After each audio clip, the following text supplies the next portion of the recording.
जय हिंद साथियों।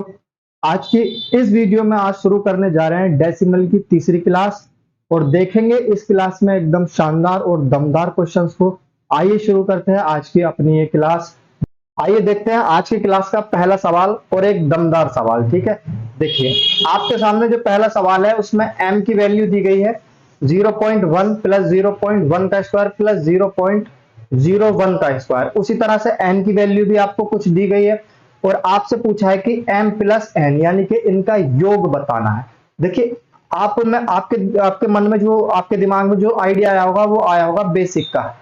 क्या करना है, इनका सबका वर्ग निकालो और आपस में जोड़ दो और आंसर निकाल दो, लेकिन ये बहुत ज्यादा टाइम खाएगा, इसकी तरफ हमें नहीं जाना है।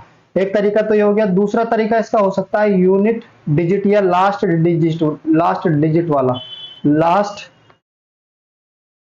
डिजिट से हम इसका आंसर पता कर सकते हैं। तीसरा तरीका इसका हो सकता है डीएस कॉन्सेप्ट का। डीएस कॉन्सेप्ट बहुत इंपॉर्टेंट होता है। डीएस कॉन्सेप्ट बड़ी बड़ी कैलकुलेशन को जस्ट सेकंडों में हल आप कर पाते हो। ठीक है, तो देखिए अगर मैं देखना चाहूं सबसे पहले डीएस कॉन्सेप्ट इसमें लगाते हैं।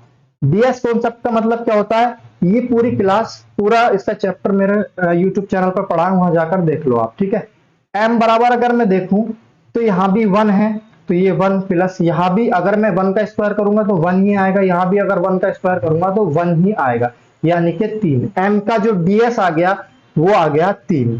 ठीक है, इसी तरह से एन का डीएस निकालना है मुझे। यहाँ कितना है, यहाँ कितना है 3, तो 3 लिख दूंगा। अगर मैं इसका स्क्वायर करूं 3 का, 3 तिया 9 और यहां इसका स्क्वायर करूं 3 तिया 9 और जहां भी 9 होता है डीएस में क्या लेते हैं 0, तो इसका भी डीएस क्या आ गया 3 आ गया। अब अगर मैं इन दोनों का डीएस जोड़ दूं m प्लस n कर दूं तो 3 और 3 कितना हो जाएगा 6, यानी कि जिस ऑप्शन का डीएस 6 होगा वो आंसर आपका हो जाएगा। देखो 9 को क्या लेते हैं 0, तो 9 को काट दूंगा मैं।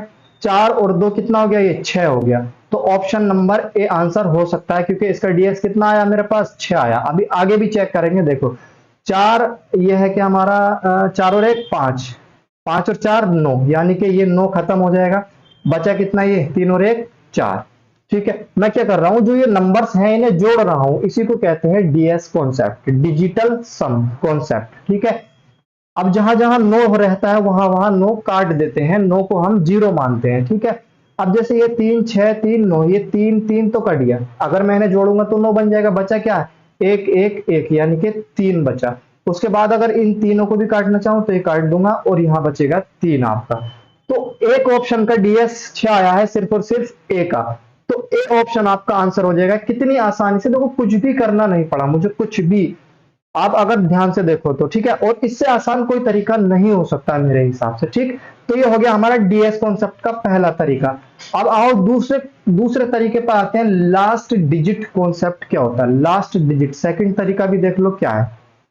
एक एक सवाल के कई कई तरीके मैं आपको बताऊंगा, पेन फ्री तरीके बताऊंगा, बेसिक भी बताऊंगा, बेफिक्र रहो। ठीक है, अगर चीजें समझ में आए तो चैनल को सब्सक्राइब जरूर करेंगे। ठीक है, देखिए अगर मैं लास्ट डिजिट कॉन्सेप्ट देखूं तो देखिए यहां पर सबसे पॉइंट में सबसे ज्यादा नंबर कहां है, यहां पर है 3 पॉइंट। यहां कितने नंबरों के बाद है, 3 नंबरों के बाद, यहां से ज्यादा कहीं नहीं है। देखो एक चीज समझो, ये मैं डीएस कॉन्सेप्ट वाला रफ कर रहा हूं। ठीक है,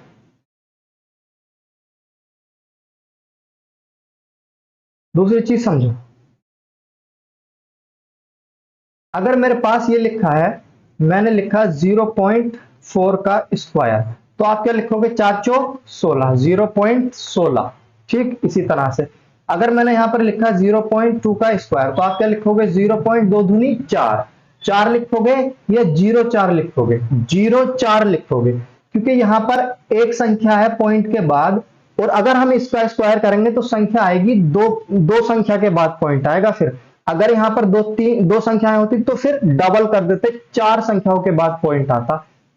इसी तरह से अगर यहां पर 3 संख्याओं के बाद पॉइंट है तो 6 संख्याओं के बाद पॉइंट आ जाएगा। ठीक है, लास्ट डिजिट कॉन्सेप्ट क्या है वो समझो। देखो अगर मैं इसका स्क्वायर करूं 3 तिया 9, इसका स्क्वायर कर रहा हूं केवल, तो ये आ जाएगा 0.00000, यानी कि 5 जीरो और लास्ट में आ जाएगा 9। इससे ज्यादा संख्या किसी भी ऑप्शन में नहीं आएंगी, किसी भी टर्म्स में नहीं आएंगी। तो इसका मतलब ये है, अगर मैं इसका स्क्वायर करता हूं यहां पर तो आ जाएगा 3 तिया 9, लेकिन 0.0003 तीन बार 0 और एक 9, क्योंकि 2 अंक हैं तो 4 अंक बाद पॉइंट आएगा। अगर मैं इन दोनों को ही जोड़ लूं खाली तो 0.0009, ठीक है, ये आ जाएगा। ये जो दो संख्याएं मेरी खाली रह गई, ये हमेशा खाली रहेंगी इसी तरह से, ये कभी भी इनके नीचे कोई संख्या नहीं आएगी। अगर मैं इसका स्क्वायर करूं, देखो 3 तिया 9 तो 0.09, ये तो 3 ही है ना, स्क्वायर नहीं है इसका। अगर मैं इसे भी जोड़ना चाहूं तो इसे भी जोड़ लो आप। अगर आप इसे देखोगे तो 0.09 तो ऐसे ही आ जाएगा, फिर उसके बाद 9, फिर 0, फिर 0, फिर 3.0। मेरे कहने का मतलब सिर्फ इतना सा था आपसे कि ये जो 2 अंक बच रहे हैं मेरे, यही लास्ट डिजिट में होंगे। यही क्या होंगे? लास्ट डिजिट में होंगे, यानी कि 09 होगा लास्ट में। कहां है? ऑप्शन नंबर ए में है 09 लास्ट में। ये जो इतनी खिचड़ी मैंने पकाई है ना, ये आपको पकाने की जरूरत नहीं है, आप प्रैक्टिस करिए, बस आपको देखते ही पता चलेगा कौन सा आंसर होने वाला है। ठीक है, तो मैंने देखो एम को तो लिया भी नहीं, मैंने लिया भी नहीं। मुझे पता है सबसे बड़ी संख्या यहां पर बनेगी, तो देखो ये बनी, तो मुझे पता है इसमें से ही कुछ अंक बचेगा लास्ट में, तो लास्ट में मुझे पता चलेगा क्या बचेगा, 0.9 बचेगा। मैंने 0.9 देखा और आंसर लगा दिया। तो दो तरीके जो है मैंने आपसे डिस्कस किए हैं इस सवाल के। तीसरा तरीका आप जानते ही हैं, इन सबका वर्ग निकालना और आपस में जोड़ देना, लेकिन मैं आपको सजेस्ट करना चाहूंगा कि इस तरीके की तरफ ना जाएं आप, तो बेहतर है, क्योंकि हम कंपटीशन की तैयारी कर रहे हैं। हमें सॉल्यूशन से मतलब नहीं है, हमें आंसर से मतलब है कि हमारा आंसर कैसे जल्दी आएगा। देखिए दूसरा सवाल देखेंगे, बढ़िया सवाल है। ए की वैल्यू दी है आपको, ए बराबर 1/0.4 प्लस 1/0.04 प्लस 1/0.004। इसी तरह से ये जो चल रही है सीरीज, ये कहां तक जाएगी? 8 टर्म्स तक जाएगी, 8 टर्म्स तक। और हमें क्या करना है? इनका 8 का योग बताना है। ठीक, अब आप में से कर तो बहुत लोग पाएंगे, लेकिन तरीका क्या है वो मैटर करता है। आपका तरीका क्या है करने का? देखिए अगर मैं पहले टर्म्स लिखूं आपको समझाने के लिए, 0.4 है, अगर मैं ये पॉइंट काटता हूं तो यहां पर 10 आ जाएगा, और मैं इसे 10 से डिवाइड भी कर सकता हूं, 2 पंजे 10 और नीचे 2 दूनी 4, यानी कि 5/2। अभी और सिंप्लीफाई ये हो जाएगा, यानी कि 2 दूनी 4 और 2 पंजे 10। फाइनली आपके पास आ गया 2.5। अगर मैं ए की वैल्यू लिखूं तो मैंने पहली टर्म सोल्व करी जहां आ गया 2.5। अब क्या आप सारी की सारी टर्म्स ऐसे ही कैलकुलेट करोगे? अगर आप ऐसे ही कैलकुलेट करते हो सारी की सारी टर्म्स, तो आप बहुत पीछे हो कंपटीशन से, आपका नंबर आना बड़ा ही मुश्किल है। सेकंड टर्म्स कैसे लिखेंगे? देखो यहां पर था 0.4, यानी कि पॉइंट के बाद एक संख्या थी तो हमने एक 0 लगाया था। यहां पर पॉइंट के बाद 2 संख्याएं हैं तो 2 0 लगाएंगे, लेकिन यहां पर 2.5 आया था। अब यहां पर क्या होगा? एक 0 और बढ़ जाएगा तो ये 25 हो जाएगा, 0 से पॉइंट खत्म हो जाएगा। फिर उसके बाद यहां एक संख्या और बढ़ गई है तो एक 0 और बढ़ जाएगा, यानी कि 250 हो जाएगा। प्लस इसके बाद जो संख्या आएगी वहां एक 0 और बढ़ जाएगा, और यहां भी एक 0 और बढ़ जाएगा, सॉरी 2500 हो जाएगा, 25,000 नहीं। ठीक, उसी तरह से ये सीरीज चलेगी 8 टर्म्स तक। क्या मुझे इस सीरीज को पूरा लिखने की जरूरत है या पूरा ऐड करने की जरूरत है? नहीं, अभी भी इसमें समझो क्या करूंगा मैं। देखो मैं सिर्फ और सिर्फ इन 3 टर्म से ही अपना आंसर चेक कर लूंगा। ठीक, कैसे? देखिए ये कितना है? 250। अगर मैं इसमें 25 जोड़ दूं तो कितना हो जाएगा? 275। अब इसमें ये 2 भी जोड़ दूं तो कितना हो जाएगा? 277। और ये 0.5 है तो 0.5 ऐसे ही आ जाएगा, यानी कि मेरा जो सवाल बन रहा होगा वो इस फॉर्मेट में बन रहा होगा, 27777.5। ठीक है, अगर मैंने 3 टर्म्स जोड़ी हैं तो यहां 2 बार 7 आया है। अगर मैं 8 टर्म्स जोड़ूंगा तो कितनी बार 7 आएगा? 7 बार 7 आएगा। तो एक ही ऑप्शन आपको दिख रहा है यहाँ, ऑप्शन नंबर सी, जो इस फॉर्मेट में बनना है 2777.5। क्लियर? उम्मीद है आपको ये सॉल्यूशन भी अच्छे से समझ में आ गया हो। बहुत ही आसान है, बहुत आसान चीजें हैं, लेकिन मुश्किल आप अगर बनाना चाहो तो उसे बना सकते हो। ठीक है, देखिए नेक्स्ट क्वेश्चन देखो आप। अगर मैं नेक्स्ट क्वेश्चन देखूं तो बड़ा ही आसान है, लेकिन अगर आपको पता है तब। अगर मैं देखो यहाँ पर 1 प्लस 0.6 देखो ऐसे समझो, मैंने लिखा एक चीज 0.2, ठीक है 0.2, और फिर लिखा मैंने 0.02, फिर लिखा मैंने 0.002। ठीक है, तो मैं आपसे, या फिर मैंने यहां पर एक 1 और लिख दिया, तो मैं आपसे सिंपल सिंपल ये कहूंगा कि ये आ जाएगा 1.2222 इसी तरह से ये सीरीज आगे तक चलेगी। लेकिन आप में तो बहुत सारे स्टूडेंट ऐसे होंगे कहेंगे सर ऐसे कैसे चलेगी, तो मैं आपको बताता हूं। देखिए 0.002 सबसे बड़ी वाली संख्या जो है ऊपर लिखेंगे, 0.02 लिखेंगे, फिर 0.2 लिखेंगे। अगर आप इसे जोड़ोगे तो देखो 2.0 आया, 2 अब इसमें एक जोड़ दोगे तो 1.2222 करके सीरीज आगे तक इसी तरह से चलेगी। उम्मीद है आपको ये रफ जो मैंने बताया ये आपको अच्छे से क्लियर हो गया होगा। इसी तरह से देखो 1 प्लस 0.6 प्लस 0.06 प्लस 0.006 एक एक अंक बढ़ता जा रहा है।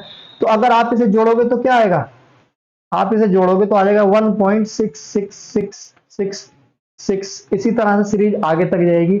और इसका मतलब क्या है, 1.6 पर बार लग जाएगा। क्या लग जाएगा, बार लग जाएगा। ठीक है, या तो इसका आंसर आपको ये मिल सकता है ऑप्शन में, या फिर इसे और आगे तक सोल्व कर सकते हैं। कैसा, 16 है ना, ये सब हट गया 16, और पहले वाली जो अंक होता है पहले वाली संख्या उसे इसमें से क्या कर देते हैं, घटा देते हैं। और नीचे कितनी संख्याओं पे बार है, एक पे तो एक बार 9, ऊपर 15, नीचे 9, तो 3 पंजे 15 और 3 तिया 9, 5/3 आपका इसका फाइनल आंसर। या तो आंसर ये भी मिल सकता है आपको ऑप्शन में, और आंसर ये भी मिल सकता है आपको ऑप्शन में। ठीक है, लेकिन आपको ये भी सोल्व करना आना चाहिए कि ये सोल्व कैसे किया मैंने और कैसे किया जाता है। ठीक है, क्वेश्चन नंबर 3 भी हो गया आपका। आइए क्वेश्चन नंबर 4 देखते हैं। ठीक, क्वेश्चन नंबर 4 में क्या है ये समझो। ये भी इनफाइनाइट सीरीज है और इसको भी हमें क्या करना है, ऐड करना है। देखो अगर मैं इन तीन टर्म्स को ही ऐड करूं तो 0.009 लिखूंगा, प्लस 0.09 लिखूंगा, प्लस 0.9 लिखूंगा। यहां भी 9, यहां भी 9, यहां भी 9.0, यानी कि सीरीज ऐसे ही चलती रहेगी, 0.99 करके आगे तक जाएगी। अब मैंने इस पे बार लगा दिया है। ठीक है, बार लगा दिया।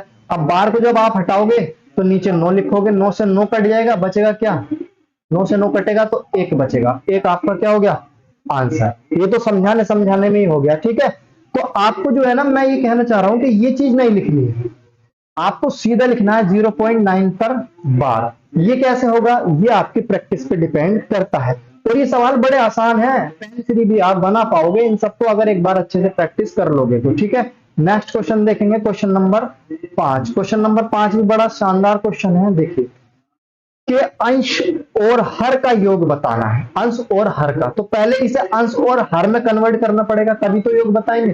देखिए 1.52 का रिपीटिशन हो रहा है दोनों का, 52 52 52 52 करके इसी तरह से संख्या आगे तक चलेगी। मैंने क्या बताया है, 152 तो ये है ही, माइनस इसमें से हो जाएगा एक, कौन सा वाला, ये वाला, और नीचे आ जाएगा 2 बार 9, यानी कि 99। क्यों, क्योंकि यहां दो संख्याओं पर बार है।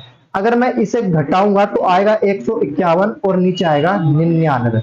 अब इसे डिवाइड कर लो, काय से डिवाइड होता है ये बताओ, 3 से नहीं होगा, 9 से, 9 से भी नहीं होगा, बस तो यही है। अब क्या बताना है, अंश और हर, अंश ये हो गया और हर ये हो गया। 151 प्लस 99 जोड़ दो, 100 ये हो गया तो 250, 250 इसका आंसर आपका हो जाएगा फाइनली। तो उम्मीद है आपको ये सवाल भी अच्छे से क्लियर हो गया होगा। एक सवाल और देखेंगे, क्वेश्चन नंबर 6 इसी तरह से है जैसे हमारा क्वेश्चन नंबर 5 था, बस कुछ चेंजेज है। उसने कहा कि P अपॉन Q की वैल्यू बतानी है, कि P अपॉन Q होगा, यानी कि अंश और हर में यानी फ्रैक्शन में इसे बनाना है। कैसे बनाओगे, देखो 2.52 रिपीट हो रहा है, बोलो 2.52 रिपीट हो रहा है, 52 52 52 यानी कि 52 रिपीट हो रहा है। अब आप क्या करोगे, 252 में से 2 घटा दोगे और नीचे क्या लिख दोगे, 99, क्योंकि दो संख्याओं पर बार है यहाँ पर। तो 250 बटे 99 आपका ये इसका आंसर हो जाएगा। ठीक है, 250 बटे 99, क्लियर। तो ये हमारा क्या बन गया, P अपॉन Q बन गया। ठीक है, अगर कुछ कटेगा तो काट देंगे, नहीं कटेगा तो ऐसे ही छोड़ देंगे। ये था क्वेश्चन नंबर 6 और आज की क्लास का लास्ट सवाल था।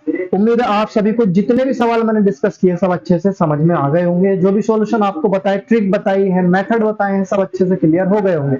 अगर क्लास में मजा आया है, कुछ ऐसा मिला है जो नया सीखने को मिला है, तो चैनल को सब्सक्राइब जरूर कर लो और वीडियो को लाइक शेयर जरूर कर दो। मिलते हैं नेक्स्ट वीडियो में इसी तरह की एक दमदार क्लास के साथ, तब तक के लिए जय हिंद।